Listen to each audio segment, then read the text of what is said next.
Азыркы тапта Чехиядан Кыргызстанга машина, транспорт шаймандары, медициналык каражаттар жана желим буюмдар экспортталып келе турган болсо, Кыргызстандан Чехияга пахта, айыл чарба продукциялары экспортталып жатат. Эки өлкөнүн соода жүгүртүүсү 2014 жылы 9 миллион долларды түзгөн болсо, былтыр бул көрсөткүч 7 миллион долларды гана түздү. Дал ошол көрсөткүчтү дагы жогорулатуу максатында чехиялык ишкерлерди Кыргызстанга тартуу көздөлүп жатат. Ишкерликти өнүктүрүү экономиканын өсүшүнө шарт түзөт. Кыргызстандык 100гө жакын бизнесмен Прагага дал ушул максатта келишти. Айрыкча айыл чарба тармагын жандандыруу, заманбап техникалар менен камсыздоо негизги маселе.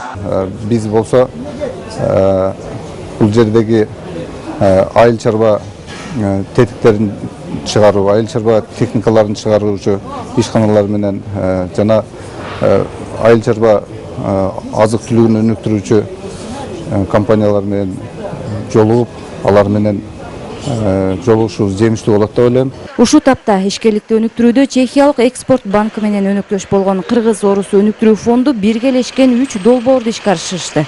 Чехиялык ишкерлер Кыргызстанда көбүн эсе айыл чарба, гидроэнергетика жана транспорт тармагында кызматташууга кызыктар. Көбүнчө ушул чектердин бир жакшы жери ушул бизнести Кыргызстанда жасайбыз деп атат да, завод курабыз, же ушунан партнерство болуп чогуу иштеп кетет, бизнести чогуу жасаган.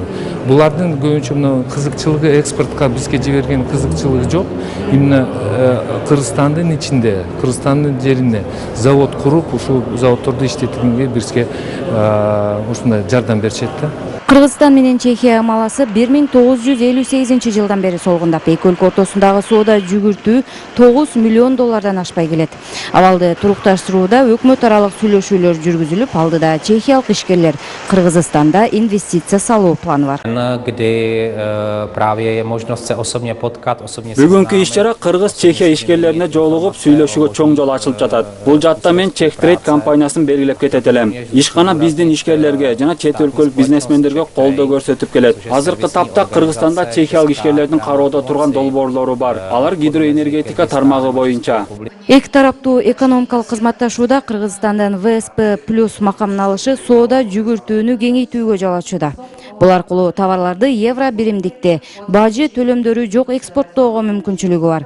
Азыркы тапта төө бурчак, этно кийим-кечектер, айыл чарба продукциялары Европанын бир катар мамлекеттеринде сатылып жатат. Бүгүнкү күндө алардын чоң кызыкчылыгы бул энергетика тармагында өзгөчө чакан гэстерди куруу жаатында болуп атат. Андан тышкары булар дагы ошол биздеги туризмди эске алуу менен ошол баягы ден соолукту чыңдоо туризмдеги өзлөрүнүн технологияларында сунуштап атат. Андан тышкары булар ошол билим жагынан дагы жардам берүүгө бүгүнкү күндө ошол сунуштарын берип атышат. Белгилей кетсек, Кыргыз-Чехия форуму Прагада 23 жылдан бери алгачкы жолу өтүп жатат. Буга дейин Кыргызстанда 2 жолу уюштурулуп, анда кыргыз жана чехиялык ишкерлер ортосунда бир катар келишимдерге кол коюлган. Салабат Эркетаева, Чыңгыз Жумагулов, ЛТР, Прага.